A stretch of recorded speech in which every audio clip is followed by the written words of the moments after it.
Hola a todos los estudiantes del libro de Urantia. Vamos a contestar la pregunta: ¿cuál es la diferencia entre la religión de los judíos y la religión de Jesús? Esto está en el documento 155.4.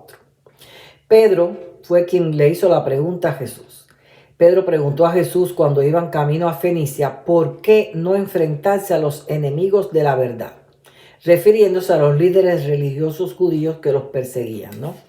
Pero Tomás, interrumpiendo, hizo otra pregunta: ¿cuál es la diferencia entre la religión de ellos y la nuestra? ¿Por qué tenemos creencias diversas?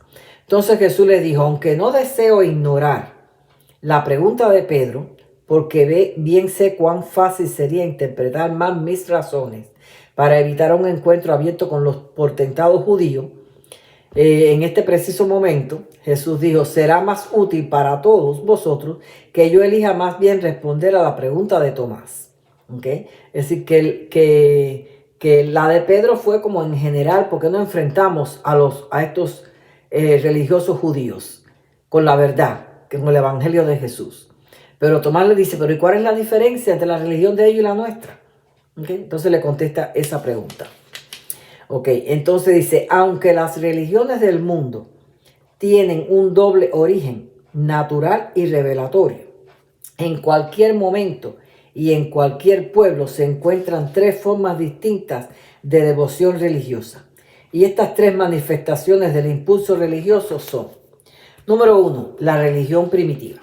El impulso seminatural e instintivo de temer las energías misteriosas y adorar las fuerzas superiores. Esto es una religión de la naturaleza física, la religión del miedo. Número 2, la religión de la civilización. Los conceptos y prácticas religiosas en avance de las razas en vías de civilización. La religión de la mente es la teología intelectual de la autoridad de una tradición religiosa establecida. Y número 3, la verdadera religión, que es la religión de la revelación. La revelación de los valores supernaturales, una visión parcial de las realidades eternas. Es ya cuando uno entra en ese nivel espiritual superior, que ya nos movemos en un nivel morontial. Una diminuta visión de la bondad y belleza del carácter infinito del Padre en el cielo. La religión del Espíritu, tal como es demostrada en la experiencia humana. Jesús nunca menospreció la religión de los sentidos físicos y los temores supersticiosos del hombre natural, pero sí deploró el hecho de que tanto esta forma primitiva de adoración persistiera en las razas más inteligentes de la humanidad. También toda esta forma primitiva y también toda esta parte de la parte religiosa todavía, es decir, que hay mucha inteligencia y todavía seguimos arrastrando esas cosas primitivas. Entonces hizo una aclaración entre la religión de la mente y la religión del espíritu. La gran diferencia entre la religión de la mente y la religión del espíritu es que, mientras la primera es sostenida por la autoridad eclesiástica, es decir, un cura, un rabino, un pastor, etc., la última está completamente basada en la experiencia humana. Es decir, es una religión personal que se desarrolla en tu propio templo, el cuerpo que sostiene el espíritu residente, que te revela la verdad y la voluntad perfecta del Padre. Luego el maestro aclaró todas estas verdades y dijo: hasta que las razas se vuelvan altamente inteligentes y más plenamente civilizadas, persistirán muchas de estas ceremonias infantiles y supersticiosas que son tan características de la práctica religiosa evolucionaria de los pueblos primitivos y atrasados. Hasta que la raza humana progrese al nivel de un reconocimiento más alto y más general de las realidades de la experiencia espiritual, gran número de hombres y mujeres continuarán mostrando preferencia por esas religiones autoritarias que requieren tan solo un reconocimiento intelectual. Es decir, lo que dice la Biblia, eso es, no lo cuestionan, ni se cuestionan a ellos mismos espiritualmente. Lo que dice el pastor es sagrado, lo que dice el cura, porque ellos son autoridades religiosas y saben lo que están diciendo. Al dar por hecho lo que la Biblia dice, se confunden las experiencias y los sentimientos. Luego siguió diciendo: la aceptación de las religiones tradicionales autoritarias. Y déjame aclarar que en aquel tiempo las religiones eran la hebrea, la egipcia, la siria, el misticismo, la filosofía griega, el mitraísmo, el budismo, el hinduismo, etc., ¿no? Luego, después de Cristo, ya con Pablo y eso se fundó el cristianismo, el catolicismo, esas cosas. Y más tarde, en el último siglo, una serie de iglesias cristianas, evangélicas y protestantes que se subdividieron del cristianismo. Todas son religiones de autoridad, tienen un líder.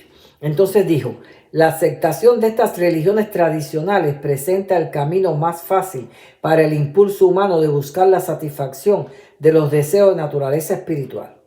Al ser religiones establecidas, cristalizadas y monolíticas de autoridad, permiten un refugio inmediato al cual puede acogerse un alma que esté distraída y afligida cuando le atormenta el miedo y le aflige la inseguridad. Todo esto conlleva un consentimiento pasivo y puramente intelectual.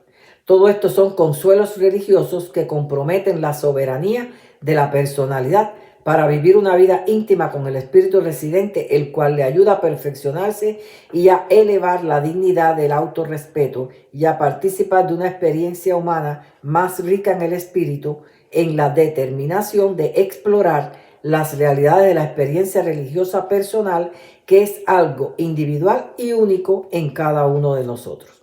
Luego Jesús dijo, la religión del Espíritu significa esfuerzo, lucha, conflicto, fe, determinación, amor, lealtad y progreso.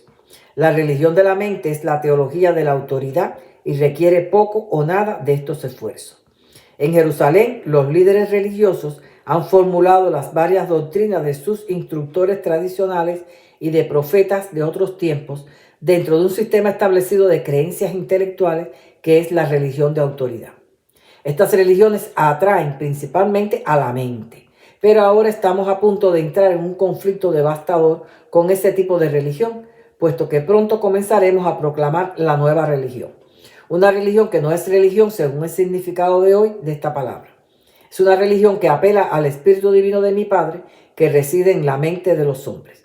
Una religión que derivará su autoridad de los frutos de su aceptación y que aparecerán en la experiencia personal de todos los que real y verdaderamente se vuelvan creyentes de las verdades de esta comunión espiritual más elevada. Claro, con Pablo se cristalizó entonces una religión nueva, la religión cristiana, que no es precisamente esta religión que enseñó Jesús, aunque eso no inhibe que muchos sí vayan por este camino de la religión de Jesús, como ciertamente ha sucedido. Luego Pedro le pidió a Jesús que le clarificara más acerca de ese tema. Y Jesús le dijo, habéis salido de entre aquellos de vuestros semejantes que se quedan satisfechos con una religión de la mente, ansían la seguridad y prefieren el conformismo. Y ahora habéis elegido cambiar vuestros sentimientos de seguridad autoritaria por la seguridad del espíritu de fe progresiva y aventurosa. Habéis osado protestar contra la esclavitud abrumadora de la religión institucional y rechazar la autoridad de las tradiciones registradas que ahora se consideraron la palabra de Dios. Mi Padre en verdad habló a través de Moisés, Elías, Isaías, Amos y Oseas. Pero mi Padre no hace acepción de raza ni de generación. No es Dios que vierta su palabra a una era y se niega a concederla a la otra. Luego, refiriéndose a las Escrituras, dijo, no cometáis la locura de llamar divino lo que es completamente humano, y no dejéis de discernir las palabras de la verdad que no vienen a través de esos oráculos tradicionales de una supuesta inspiración. Os he llamado para que renazcáis, que nazcáis del Espíritu. Os he llamado de las tinieblas de autoridad y la letárgica tradición a la excelsa experiencia de encontrar a Dios por ustedes mismos, en ustedes mismos y de ustedes mismos. Y de hacer todo esto como un hecho de vuestra experiencia personal. Así podéis pasar de muerte a vida. Desde la autoridad de la tradición a la experiencia personal de conocer a Dios. Mi Padre no requiere que se suscriban a una creencia de autoridad. Es decir, mi Padre, el Padre Celestial, no requiere que nosotros estemos suscritos a una iglesia. No se os requiere que vuestro propio sentido de misericordia, justicia y verdad sea ofendido por la sumisión a un sistema religioso tradicional desgastado de creencias cristalizadas y ceremonias religiosas.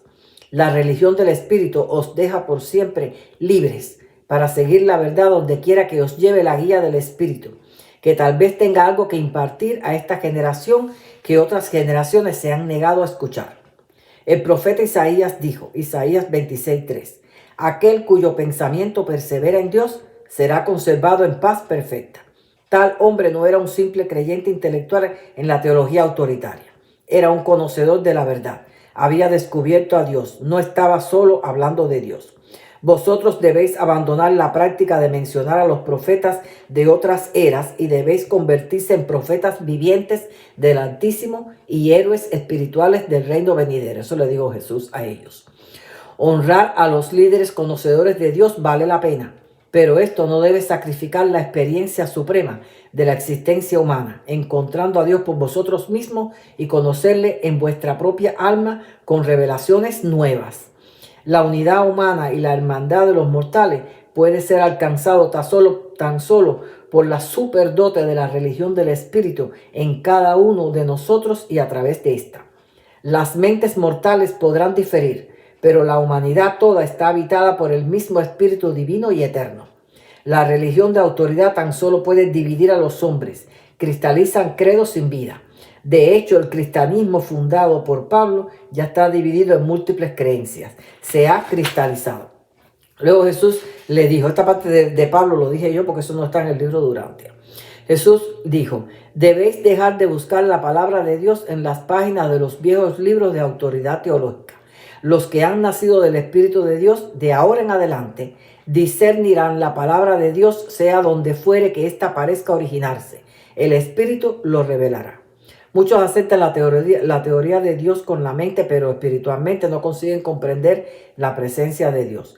Buscamos lo místico, lo fantástico, cuando es tan sencillo, un ser divino reside dentro de nosotros, comienza uno a vivir en presente consciente de ese ser que va a nuestro lado, esa presencia divina, a quien nosotros le podemos consultar todo y podemos discernir cuál es su voluntad, podemos amarlo y a través de él amar a los demás. Esa asociación irá creciendo hasta dar los frutos del Espíritu. Comienza con el deseo y el Padre honrará aún los débiles intentos de llegar a Él y responderá aún a la más débil llamada de fe. Así que hasta aquí esta pregunta. Los espero en el próximo video.